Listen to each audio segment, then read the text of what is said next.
What's good? You already know what it is. It's me, Unique, aka Miss Live a Little herself, back at it again with another video. Coming to you lit, coming to you live, coming to you excited, because it's always a vibe. Hey, what's poppin'? Do you know what time it is?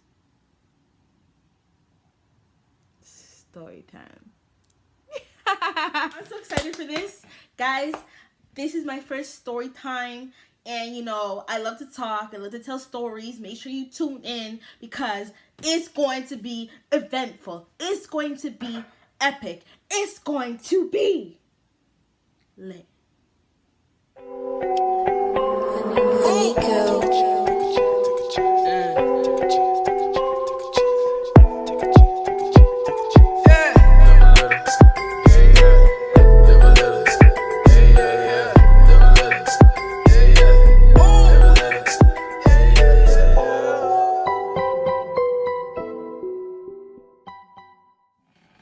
Alright, y'all. So y'all get comfy, get your snacks if you need, or get whatever you need to have a good time. And let's get into this story. So first I gotta give you some history, some context of what's going on. So in light of Mother's Day, I thought it would be a good idea to tell my first story about something that happened with my mom and I. So here it goes. So first and foremost, I don't even know, sorry guys. First and foremost, me and my mom, we work together. And she has worked at this company for over 20 years. I've only been there for 6. But we do work together, so I know the culture, I know the environment, I know the people, etc., etc.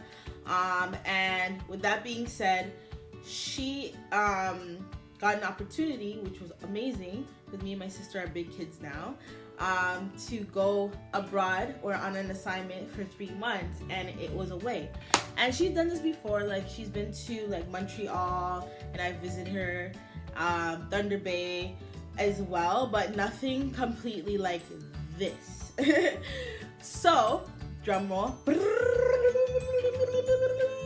Where does she get to go? The Philippines. And like, are you kidding me? For 3 months? Yes, she's gonna have to work.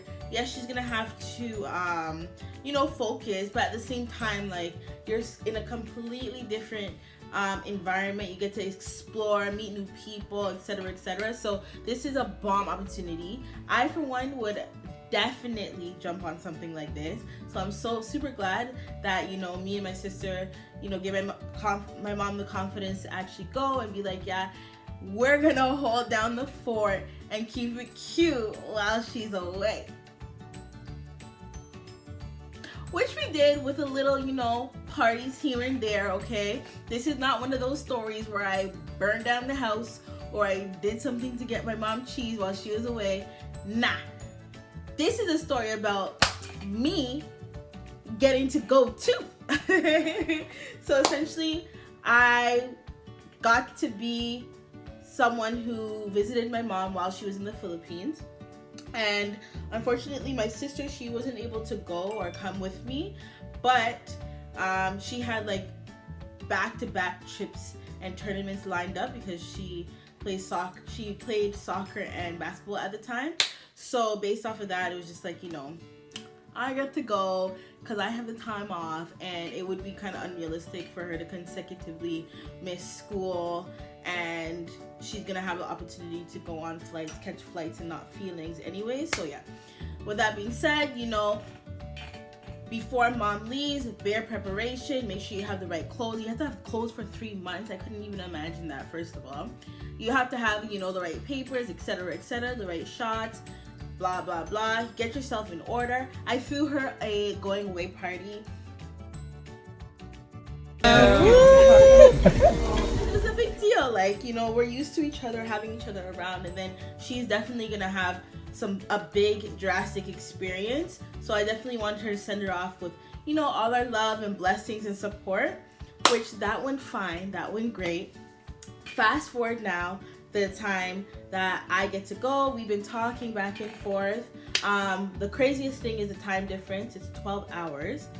So with that being said, 9 a.m. here is 9 p.m. there. They're 12 hours ahead. we fast forward and it's time for me to visit. First and foremost, I want to give myself a pat on the back because no one had faith in me, in my abilities to travel alone. And I want to commend myself because not only did I travel alone, it was a 14-hour flight on Cathay Pacific, on one of the best flights I've ever been on in my whole life. The food was half decent, and when I say half decent, is good to me because typically airplane food is either crap or you get crackers. So I was impressed, thoroughly impressed. You know, I took my naps. I felt comfortable sleeping. Pillows, blanket. Yeah, I was mad comfy. Like, yeah, I cannot complain. But they know because we're gonna be restless on a plane for how long. So then, plane ride smooth, no issues, eating good, living well already. Touchdown in Hong Kong, keeping it cute. You know, I felt like some type of way seeing the mountain range when I landed at the airport in Hong Kong. That was just for like half an hour. I had to rush. This was 6 in the morning, y'all. 6 in the morning, no flight people, no people in the airport except for the people traveling. So there's no one for me to even ask where I should be going. So I just want to say, big up myself. So yeah, I'm speaking very, very fast because I want to get to the good, juicy part, but I want you guys to understand how great of a trip this actually was. So my mom had every preparation at the airport in Manila. My taxi is ready. Just had to see my sign saying, hey, unique chance kind of thing, and see the person holding the sign, and then we were off on our merry way. I felt like I had my own theme song. In West Philippines, not born and raised, gonna see my mom as she experiences work days, sitting out, relaxing, something all cool, and I don't know. I tried to go somewhere, try to freestyle for y'all, but it wasn't the one. But finally get there, we're reunited. I'm super excited to be here. I got there safely, messaged everybody that I was safe, I'm with my mom, and now it's like, you know, turn up time. Like, let's get it. Like, when I say we did the most, I feel like there was so much more that we could have done, but we did so much. We ate, we basked in the sun, we went to an island, we sightseed, we shopped. So I'm gonna show you guys a few things so you can see the stuff that we got into. All right, so this was my first meal there. It was amazing. We were definitely killing the desserts. We had a go-to burger spot, and when I tell you the best burgers of life, it was literally the best. Rice and pork is like the staple there, so we had a lot of that. We tried shaved ice cream, and this was my favorite beer. I don't really drink beer, so yeah.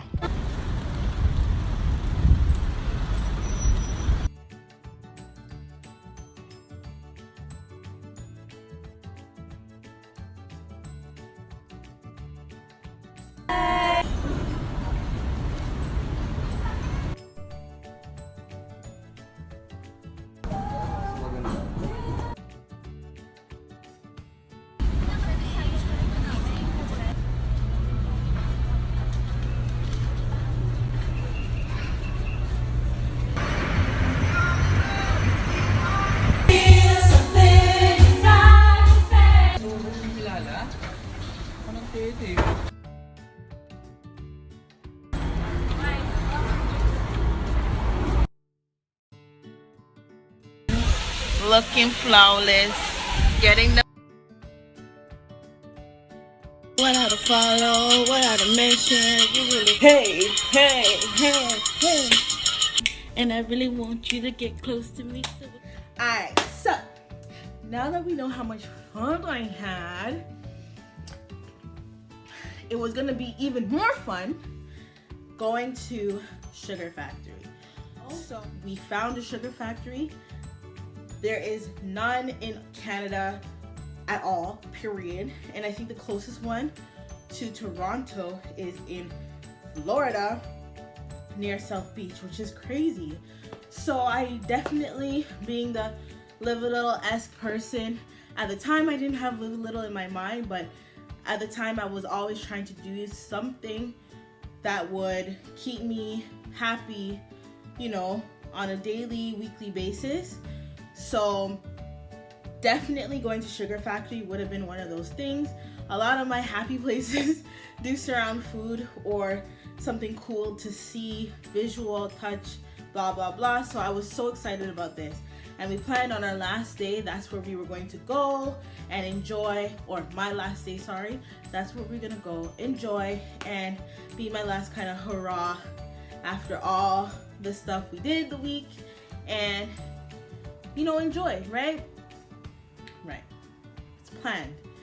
Well, days go by, days go by, days go by, last day comes.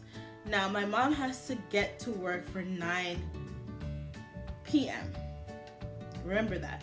So we were planning to, you know, the usual, the day before, she finished at 5 a.m. We go home to the hotel, get our breakfast, maybe do the gym, sleep, because now we have to get rest. This is the time you sleep. It's actually nighttime. And then, you know, we were going to wake up, and then for dinner / low-key breakfast, because we're starting our days opposite, we were going to go to Sugar Factory. I was going to go with her to work and then say bye to everybody, and that's the plan. After breakfast, mind you, we ate the most, right? We always ate the most, but after breakfast, my mom was griping. Like, she was not having it. Her stomach was hurting, I guess. I didn't really know at the time, but she's like, no, I just gotta sleep. I'm like, okay, no gym, fine by me. Go to sleep, and then I'll just watch a show or whatever on Netflix while I wait, and then wake her up so we can go to Sugar Factory and then continue the plan. She's having trouble sleeping, can't sleep, have to close the blinds, have to do this, do that. You know, she takes an Advil, even that, has tea, the concoction, like, those, we know those are the concoctions that you use, the tea with the honey and I don't know, you know, that's what we do. It wasn't a cold, but that's supposed to make you feel better, but it wasn't making her feel better. And I was getting saltier and saltier and saltier, because I'm like, this can't ruin the plan, okay? But unfortunately, what was happening is the minutes were ticking, the hour was ticking, and she was not feeling better. But she had the courage and she had the angst to want to go to work. Obviously, she can't, you know, not attend work. She's on an assignment abroad, so we have to go. So I'm like upset, because I'm like, this Sugar Factory thing is the most important thing to me right now. And in hindsight, I was being mad selfish, like super selfish, but you know, that was my focus. Everything is a hop, skip, jump away, like literally so close to each other on the map. So we're walking, and this walk we did the whole week. Like, I know it off by heart, I wouldn't get lost. But my mom is keeling over, she's not even walking. So now, low-key, you know, I'm pretty strong, but in my heart of hearts, I was starting to sweat, because I'm like, damn, like, she ain't getting no better. Like, what is really good? What is good? What's good? Good? What's good? You know? What? Let me know. And she's just not able to really just, that's all I'm hearing. I'm like, oh gosh, like, I wish I could help, but I really don't know what to do. She's like, I think I should go to the nurse. And I literally feel like I heard those words in slow motion. Nurse, like, we're going to the nurse. We go to the nurse and they can't fix anything, then it's hospital. Like, we're gonna go to the hospital in the Philippines right now. I mean, all right, but if any time to just say this is a prank and you just really didn't want to go to Sugar Factory, I'll be okay. I won't be mad. Just let me know, please. But nope, went up the 20-odd flights, got to the nurse. He said not to take Advil if you're really not feeling well, because, you know, it's kind of after hours technically, I just recommend you go to the hospital. Now this is like full panic mode. I'm like, Ma, really? Really, the hospital, Mom? No, everything I ever done, I'm sorry, but you mean you're not gonna be able to, so you're saying it's not getting better. I'm putting two and two together, and I'm understanding that you're not healing. Okay. Monica, I can't. I've tried, and you know what I found out? That I can't. No, I've looked into it, and I found out that I can't. I've researched it, and I found out that I can't. Okay, like, I was stressing, like, where's the way out here? No way out. That's okay. Now it's like, okay, I need to go into protection mode. Think. What do I need? Who do I need to tell? What do I need to do? Because it's about to go down. Like, I hope that, you know, obviously she's okay, but if she's really not able to get better, I feel like my mom is mad strong. So if she really is not getting better on her own with tea, Advil, and our little rest, it's about to be something. So, boop, back down the 20-odd flights, waiting for the ambulance now, looking for an ambulance now, searching for an ambulance now, still looking for an ambulance now, and lo and behold, we have not an ambulance, but one of those white trucks, like the white trucks that, you know, have no signs, no nothing, just, you know, maybe people will use it for a stakeout. I don't know, it's supposed to be incognito, but they're mad scary to me, in my opinion. And when I tell you that they struggled to pry open the door while my mom is still keeling over, I'm like, nah, this cannot be my real life right now. Guys, this is my queen. We gotta hustle here. We gotta do better. Like, what are we doing? Yeah, man said foot up, hand on the handle, one guy inside doing whatever, one guy outside prying open. Finally it gets open and it's gutted. There's no seats, no stretcher, no nothing. I'm like, bruh, what are we supposed to do? What if my mom can't get up or needs to lie down? Like, what is going on? I'm panicking now because I'm like, oh my gosh, like, no, like, and then we're gonna have to wait hours and hours in a hospital. No, I'm panicking. I'm over it. Finally, we're in the ambulance. Okay, buckled up, sitting up. He literally does a 3-point turn and we're at the hospital.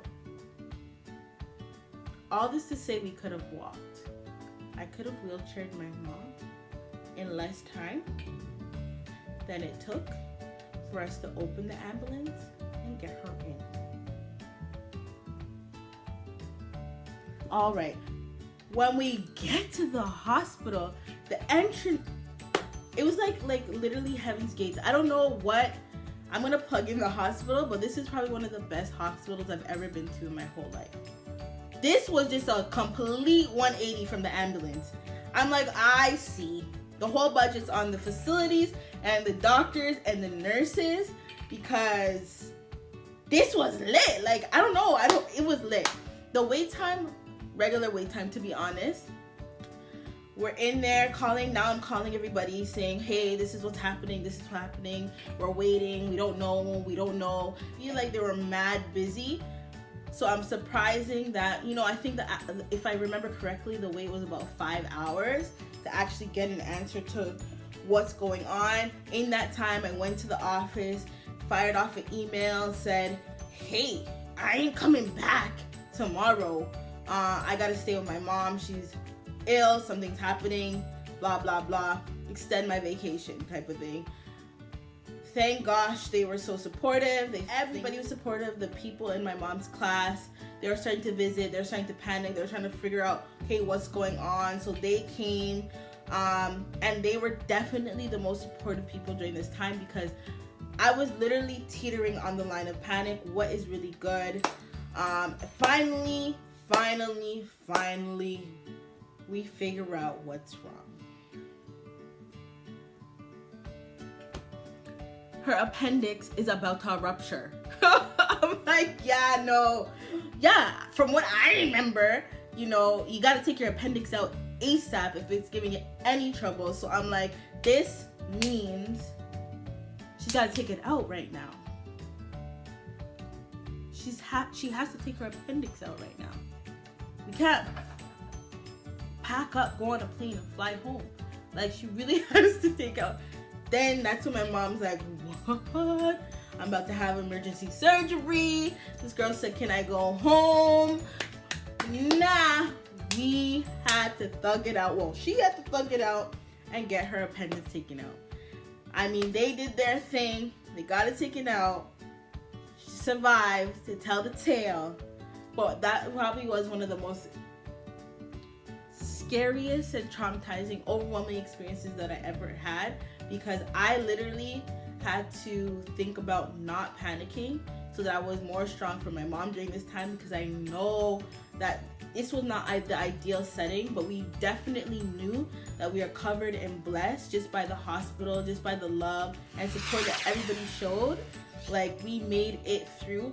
It's like it was day and night. The ambulance experience was shaky, but when we got to the hospital, it was just like, be still, everything's going to be okay, we're going to make it through, y'all good, and you're gonna live to tell this story. So this is what happened to a friend of mine, aka myself, Miss Live a Little. I hope you truly enjoyed this story. I will be back with more stories to tell. You know what it is. We lit and we live. Peace.